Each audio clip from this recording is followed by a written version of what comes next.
soul was just being sucked away from him desperately. And he needs Christ.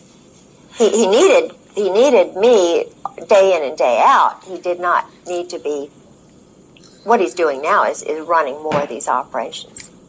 You know, as you describe this, I can't help but think of Bill Clinton. Well, of course he was. He was one of those profile boys. Uh-huh.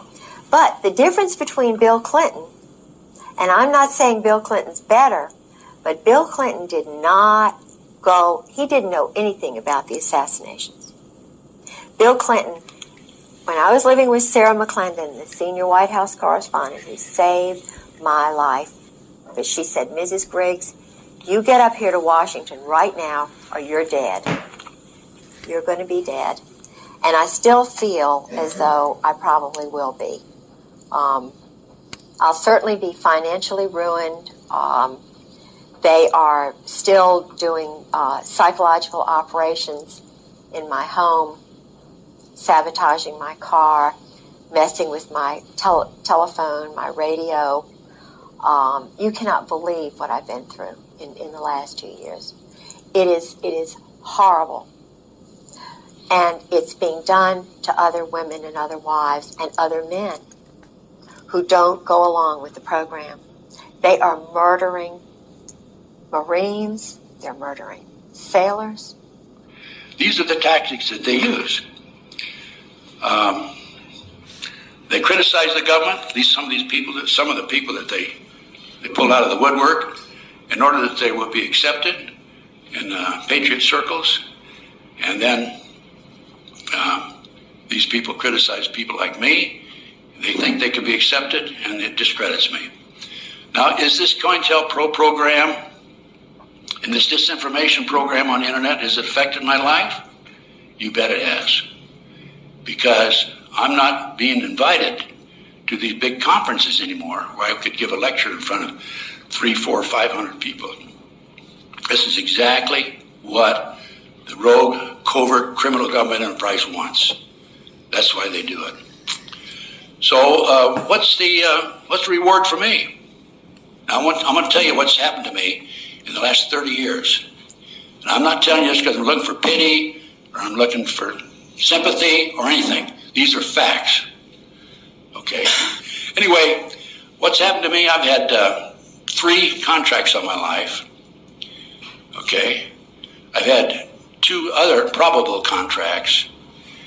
And I will give you just a little detail about the contracts that were put on me so that you will understand it's not just talk right off the top of my head. I might mention that in 2 of these instances, through divine intervention, I did not go home. I lived in 500 South Kelton in Westwood. This was in the 1980s or mid-1980s. And I had a door. I lived in a triplex, and my door opened up onto the street. The landlady who lived behind me on the second floor came home one morning, 1:30 in the morning, and here's 2 guys sitting across from my front door in a car. And one of them gets out and walks over to her. Do you know where Ted Gunnerson lives? And I told her, if anybody ever asks about me, you don't know me. And of course she said no, she didn't know. Well, she told me that the next day. And I made some phone calls, and I learned that there was a contract on me. And fortunately, I do have some good sources, and it's kept me alive. But what it really has kept me alive is on that particular night, I didn't go home. I stayed at a friend's house at the last minute. So I say it's through divine intervention that I didn't go home on that particular night. So one of my contacts says, I used to work with, he gave me his name, who is known as the cocaine king of the West Coast. Let me go talk to him. Let's go talk to him. So there were 4 of us, and we went to talk to the, quote, cocaine king of the West Coast. And we go in, the fellow comes to the door, lets us in. We had an appointment, it was on a Monday. He escorts us into the parlor, And then he takes us from the parlor into another room, and we sit down. And little dog